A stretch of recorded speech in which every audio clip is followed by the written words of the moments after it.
Friends, ఇవాళ మనం SBI card stock గురించి ఒక ఇంపార్టెంట్ అప్డేట్ని సింపుల్గా క్లియర్గా డీటెయిల్గా అర్థం చేసుకుందాం. రీసెంట్గా కంపెనీ ఇంటర్మ్ డివిడెండ్ అనౌన్స్ చేసింది. ఈ అనౌన్స్మెంట్ తర్వాత చాలామంది ఇన్వెస్టర్స్ మైండ్లో కొన్ని కామన్ క్వశ్చన్స్ అయితే వస్తాయి. అందులో ఫస్ట్ది, డివిడెండ్ అనౌన్స్మెంట్ చేసింది కాబట్టి ఈ స్టాక్ని ఇప్పుడు కన్సిడర్ చేయొచ్చా లేదా స్టాక్ వీక్నెస్ని చూసి ఇంకా కేర్ఫుల్గా ఉండాలా అనే క్వశ్చన్స్ అన్ని వస్తాయి. కాబట్టి ఈ వీడియోలో మనం ఎమోషన్స్తో కాకుండా లాజిక్తో ఈ అప్డేట్ని బ్రేక్ డౌన్ చేసి మనం క్లియర్గా డిస్కస్ చేద్దాం. ముందుగా ఎస్బీఐ కార్డ్ కంపెనీ గురించి సింపుల్గా అర్థం చేసుకుందాం friends. SBI cards and payment services limited, షార్ట్గా ఎస్బీఐ కార్డ్, ఇండియాలో well known credit card and payment services company friends. ఇది స్టేట్ బ్యాంక్ ఆఫ్ ఇండియా గ్రూప్కి రిలేటెడ్ కంపెనీ కాబట్టి మార్కెట్లో విజిబిలిటీ మరియు బ్రాండ్ రికగ్నిషన్ స్ట్రాంగ్గా ఉంటాయి. కంపెనీ మెయిన్ బిజినెసెస్ ఏంటని చూస్తే అందులో ఫస్ట్ వచ్చి కస్టమర్స్కి క్రెడిట్ కార్డ్ ఇష్యూ చేయడం, సెకండ్ది పేమెంట్ సొల్యూషన్స్ ప్రొవైడ్ చేయడం, థర్డ్ది కన్జ్యూమర్ స్పెండింగ్ ఈకో సిస్టంలో ఆపరేట్ చేయడం అన్నమాట. సింపుల్గా చెప్పాలంటే ఇది ట్రెడిషనల్ బ్యాంక్ కాదు ఫ్రెండ్స్, కానీ ఫైనాన్షియల్ సర్వీసెస్ స్పేస్లో ఎస్పెషల్లీ క్రెడిట్ కార్డ్ సెగ్మెంట్లో ఇది చాలా ఇంపార్టెంట్ ప్లేయర్. కాబట్టే ఎస్బీఐ కార్డ్ పెర్ఫార్మెన్స్ మెయిన్లీ దేని మీద డిపెండ్ అయి ఉంటుందంటే ఫస్ట్ వచ్చి కస్టమర్ స్పెండింగ్ బిహేవియర్, సెకండ్ది క్రెడిట్ కార్డ్ డిమాండ్, థర్డ్ది ఫైనాన్స్ కాస్ట్, ఫోర్త్ది వచ్చి రీపేమెంట్ డిస్ప్లేన్, ఫిఫ్త్ది వచ్చి ఓవరాల్ ఎకనామిక్ యాక్టివిటీ. అంటే ఈ కంపెనీ బిజినెస్ డైరెక్ట్గా కన్జ్యూమర్ ఫైనాన్స్ ట్రెండ్తో కనెక్ట్ అయి ఉంటుందన్నమాట. ఇప్పుడు మెయిన్ అప్డేట్ ఏంటి అంటే SBI card board financial year 25-26 కోసం ఇంటర్మ్ డివిడెండ్ డిక్లేర్ చేసింది. Company 2.5 rupees per equity share dividend announce చేసింది ఫ్రెండ్స్. ఫేస్ వాల్యూ చూస్తే 10 రూపీస్ పర్ షేర్ మీద ఇది 25% ఇంటర్మ్ డివిడెండ్ అని చెప్పొచ్చు మాట. డివిడెండ్ అంటే సింపుల్గా చెప్పాలంటే కంపెనీ ప్రాఫిట్లో కొంత పోర్షన్ని షేర్ హోల్డర్స్తో షేర్ చేయడం మాట.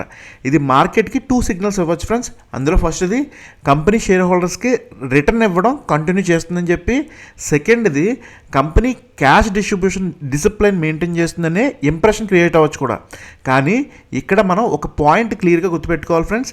డివిడెండ్ అనౌన్స్ చేశారంటే స్టాక్ ఇమీడియట్గా బుల్లిష్ అయిపోతుందని ఫిక్స్ కాదు ఫ్రెండ్స్. డివిడెండ్ ఒక పాజిటివ్ ఫ్యాక్టర్ మాత్రమే, కానీ స్టాక్ డైరెక్షన్ని డిసైడ్ చేసేది డివిడెండ్ ఒకటే కాదు ఫ్రెండ్స్. అది గుర్తుపెట్టుకోవాలి మీరు.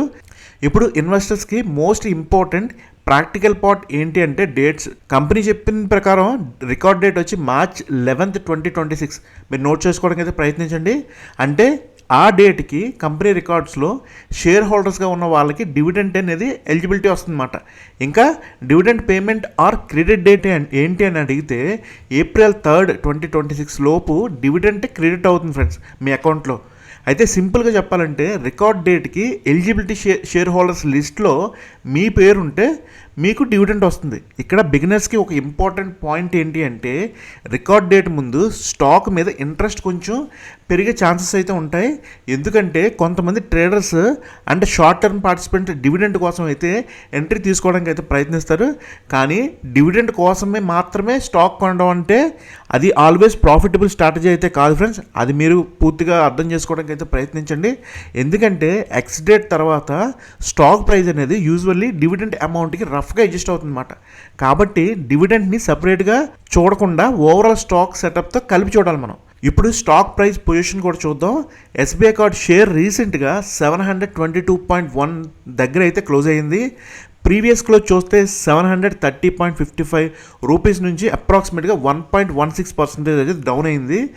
డే మూమెంట్లో స్టాక్ చూస్తే దాని హై వచ్చి 735.45 రూపీస్, లో వచ్చి 720.60 రూపీస్.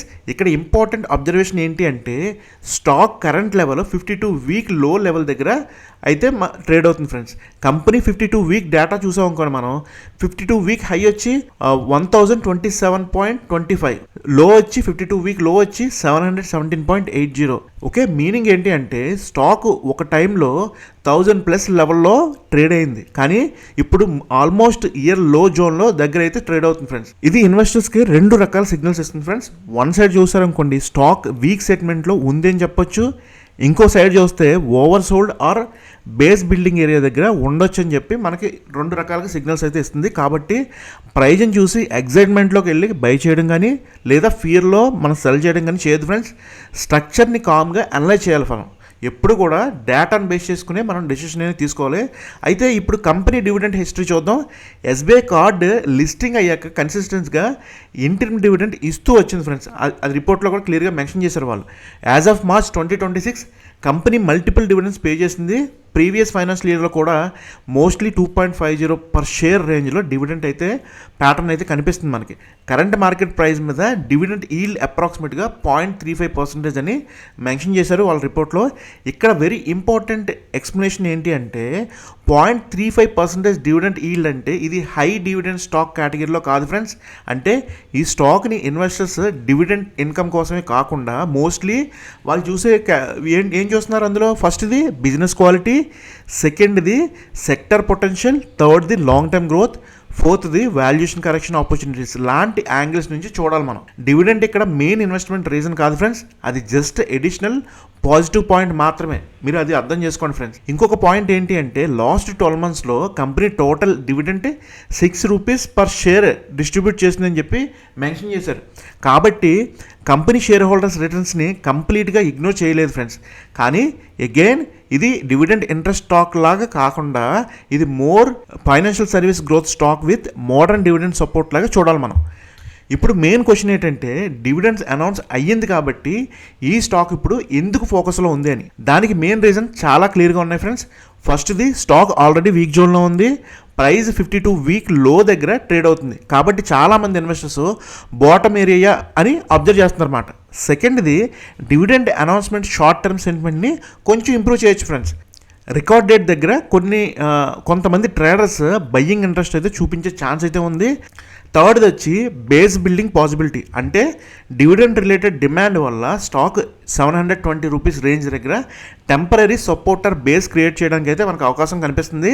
కానీ ఇక్కడ మనం ఒక పాయింట్ క్లియర్గా అర్థం చేసుకోవాలి ఫ్రెండ్స్, ఇది గ్యారంటీ కాదు, ఇది just possible short term sentiment support మాత్రమే.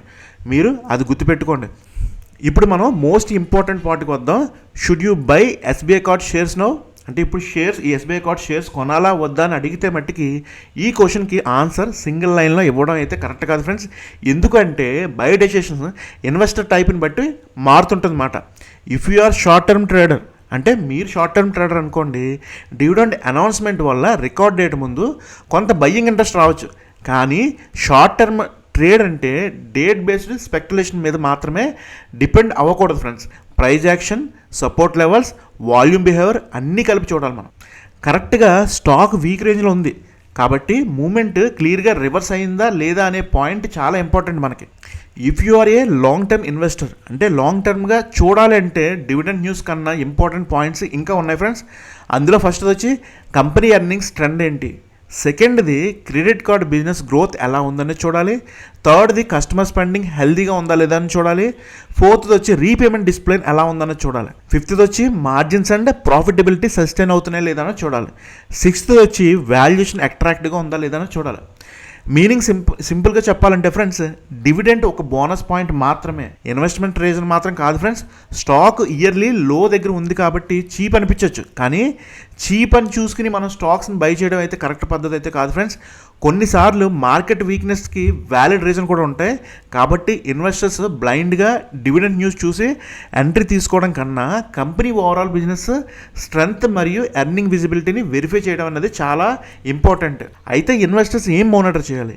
ఈ స్టాక్ని ట్రాక్ చేస్తున్న ఇన్వెస్టర్స్ ఇమీడియట్గా ఈ పాయింట్స్ మానిటర్ చేయాలి. ఏ పాయింట్స్ అవి? అందులో ఫస్ట్ వచ్చి ప్రైస్ బిహేవియర్ నియర్ 720 జోన్.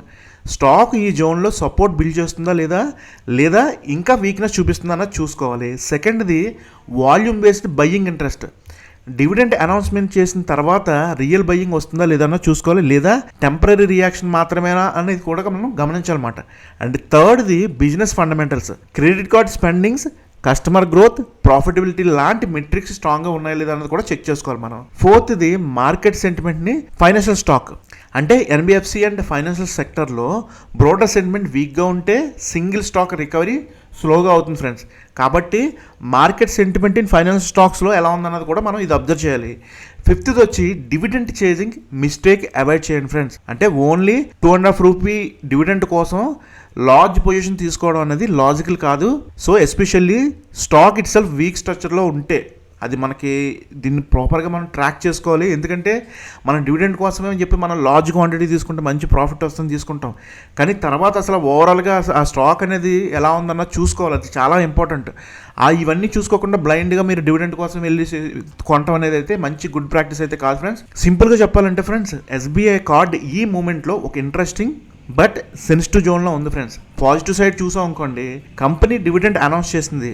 సెకండ్ది కన్సిస్టెన్స్ పేమెంట్ హిస్టరీ కూడా ఉంది ఫ్రెండ్స్. థర్డ్ది స్టాక్ ఇయర్లీ లోస్ దగ్గర అయితే ఉంది.